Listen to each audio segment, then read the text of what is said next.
Esse é um ponto muito importante, a questão ambiental. No ano em que o Brasil vai sediar na cidade de Belém a COP30, o encontro das Nações Unidas sobre a crise climática, é fundamental a gente continuar aprofundando as posições claramente contrárias de Trump quando o assunto é meio ambiente. Isso ficou muito claro no discurso de posse, isso ficou muito claro nesses primeiros decretos assinados. O republicano quer estimular a produção de combustíveis fósseis, como petróleo e gás, justamente no momento em que o mundo discute transição energética. Além disso, o presidente Trump acabou de assinar o decreto que retira os Estados Unidos do Acordo do Clima de Paris. E isso pela segunda vez.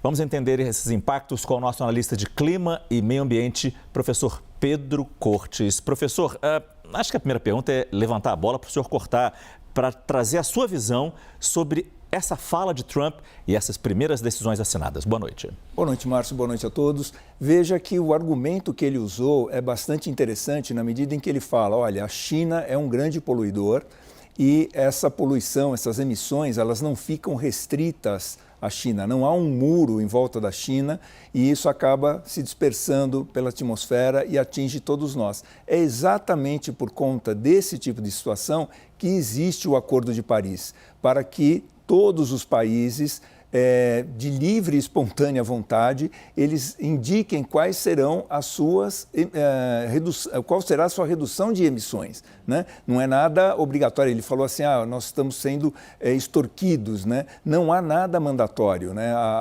As convenções climáticas não determinam quanto um país deverá reduzir das suas emissões. São reduções voluntárias, tá? Então, exatamente por isso que existe o Acordo de Paris, para evitar que as emissões de um país elas acabem prejudicando o restante dos países, né? Então, seria uma coisa feita de comum acordo.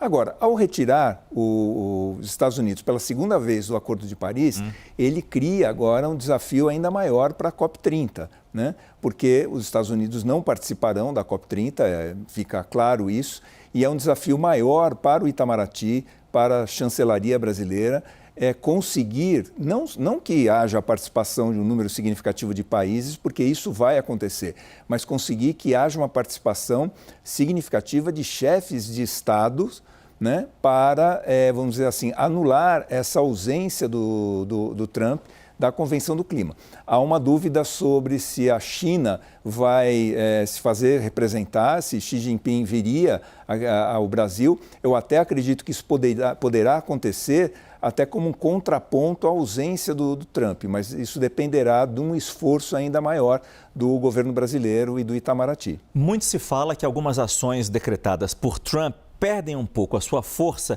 já que nos Estados Unidos o poder dos estados, a federação, o poder de cada estado é muito grande, particularmente na questão climática. A gente sabe como a Califórnia investe e investe pesado em medidas a favor do clima, medidas verdes. De alguma forma, isso consegue equilibrar esses riscos, esses impactos que medidas como a de Trump podem acarretar para o planeta?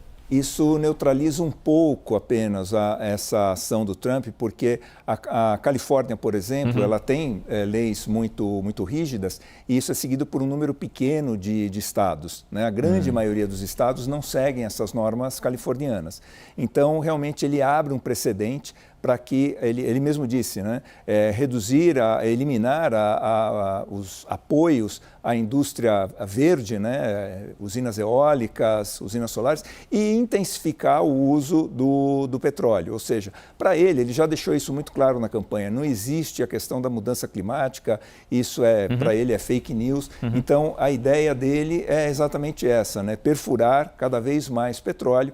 E os Estados Unidos hoje ele é o grande produtor mundial, mas ele não é o grande exportador. E o Trump pretende não exatamente que os Estados Unidos sejam o maior exportador, mas que tenha uma participação significativa, né, no comércio internacional do petróleo. Professor Pedro Cortes, analista de clima e meio ambiente da CNN Brasil, ele volta nessa edição do CNN Prime Time.